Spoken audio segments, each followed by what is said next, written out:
Germany পাতা use করে আমার কাজিনের কি অবস্থা হলো এটি জানলে আপনি একদমই অবাক হয়ে যাবেন। ফার্স্টে বলে নিচ্ছি, এটি কিন্তু একটি সাধারণ লতা পাতা যেটি যে কোনো জায়গায় কিন্তু খুব সহজে পাওয়া যায় এবং এটি কিন্তু শরীরে যে কোনো কাটা স্থান থেকে রক্ত পড়া বন্ধ করতেও কিন্তু এটি ইউজ করা হয়। এইরকম আরো বিভিন্ন সমস্যার জন্য কিন্তু এটি ব্যবহার করা যায়। স্কিনের জন্য কিন্তু এটি ব্যবহার করা হয়। তো চলুন জানা যাক আমার কাজিন এটি ব্যবহার করে তার ত্বকের কি অবস্থা হলো। সে কি কোনো প্রবলেমে পড়েছে নাকি সে তার প্রবলেমগুলো সলভ করতে পেরেছে। আমার ছোট একটা কাজিন সবসময় এই জাপানি পাতা দিয়ে স্কিন কেয়ার করতো। মূলত তার থেকেই আমি ভিডিওটি করার অনুপ্রেরণা পেয়েছি, কারণ তার নিজের মুখেই বলা যে এটি ইউজ করে নাকি তার অনেক বেশি স্কিনের পরিবর্তন ঘটেছে। এটি ইউজ করার আগে কিন্তু তার স্কিনে অনেক প্রবলেম ছিল, যেমন স্কিনে ব্রণের দাগ ছিল, স্কিনটা কালচে হয়েছিল, পোর্সের সমস্যা ছিল, এরকম আরো বিভিন্ন সমস্যা কিন্তু তার স্কিনে ছিল। সবচেয়ে বড় কথা যেটা সেটা হচ্ছে তার স্কিনে কোনো গ্লো ছিল না এবং দাগছোপ এত বেশি ছিল যে তার স্কিনটা পুরো দাগছোপে ভরে ছিল। তো তখন সে টানা এই রেমেডিটি স্কিনে ব্যবহার করত। এতে তার স্কিন থেকে এরকম যাবতীয় সমস্যা দূর হয়ে স্কিনটা এখন অনেক বেশি ভালো আছে এবং স্কিনটা ন্যাচারাল ভাবে অনেক বেশি গ্লো দিচ্ছে। তো সে কয়েকদিন যাবত কিন্তু এটা নিয়ে আমাকে বারবার বলছে যে তুমি এবার এটা সবাইকে জানিয়ে দাও যে এটা কতটা স্কিনের জন্য উপকারী এবং এটি দেখে যেন অন্যরাও উপকৃত হতে পারে এটি ইউজ করে। তার জন্য তুমি এটা দিয়ে একটা ভিডিও তৈরি করে ফেলো।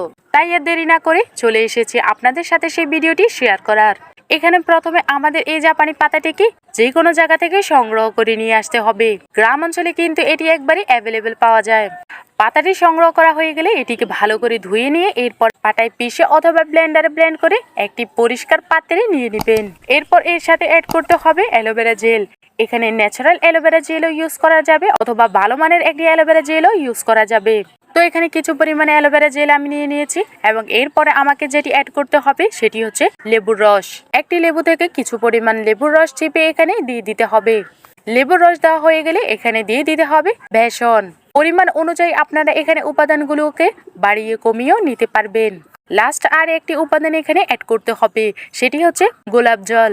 এখানে গোলাপ জল দিয়ে সমস্ত উপাদানগুলোকে মিশিয়ে নিতে হবে যাতে একটি আরেকটির সাথে খুব ভালো করে মিশে যায়। আপনার ত্বকে যদি ব্রণের দাগছোপ থাকে অথবা যে কোনো দাগছোপই থাকুক না কেন এটি আপনি ইউজ করেন, ইনশাল্লাহ আপনার সমস্ত দাগছোপ একদমই দূর হয়ে যাবে। শুধু তাই নয়, যদি বয়সের ছাপ থেকে থাকে, বলিরেখা থেকে থাকে, পোর্সের সমস্যা থেকে থাকে অথবা স্কিনে যদি গ্লো না থাকে তাহলেও বলবো এটি আপনারা ইউজ করেন। একদমই ন্যাচারাল লতা পাতা এটি। এটিতে কিন্তু কোনো ভেজাল নেই, এটিতে কোনো কেমিক্যাল যুক্ত কোনো কিছু অ্যাড করা নেই। এটি স্কিনের একদমই কোনো ক্ষতি করবে না। এখানে বলে নিচ্ছি, আপনারা রেমেডিটি প্রস্তুত করার সময় যদি কোনো একটি উপাদান দিতে না চান তাহলেও কিন্তু এটি স্কিপ করতে পারেন। যেমন কারো লেবুতে সমস্যা থাকতে পারে তাহলে সেই লেবুটা স্কিপ করতে পারেন। এইভাবে কারো অ্যালোভেরাতে অ্যালার্জি থাকতে পারে তাহলেও সেই অ্যালোভেরা জেলটি স্কিপ করতে পারেন। তো মিশানো হয়ে গেলেই কিন্তু আপনাদের তৈরি হয়ে যাবে সেই অসাধারণ রেমেডিটি। তো চলুন জানা যাক এটি আপনারা কিভাবে আপনাদের স্কিনে অ্যাপ্লাই করবেন। পরিষ্কার ও শুকনো মুখে এটি ভালো করে লাগিয়ে নেবেন। এরপর 15 থেকে 20 মিনিট অর্থাৎ শুকিয়ে যাওয়া পর্যন্ত অপেক্ষা করবেন। যখন দেখবেন এটি টানতে শুরু করছে এবং শুকিয়ে গেছে ঠিক তখনই আপনারা নর্মাল পানি দিয়ে স্কিনটা ধুয়ে নেবেন। এভাবে আপনাদের সুবিধা অনুযায়ী সপ্তাহে 4 দিন অথবা একদিন পর পর ইউজ করতে পারেন।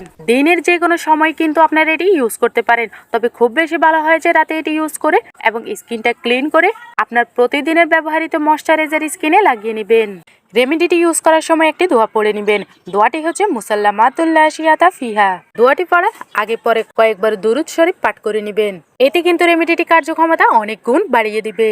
দেশ বিদেশের কে কোন জায়গা থেকে আমার ভিডিওটি দেখছেন কমেন্ট করে জানিয়ে দিবেন যাতে আমি আপনাদেরকে ধন্যবাদ জানাতে পারি।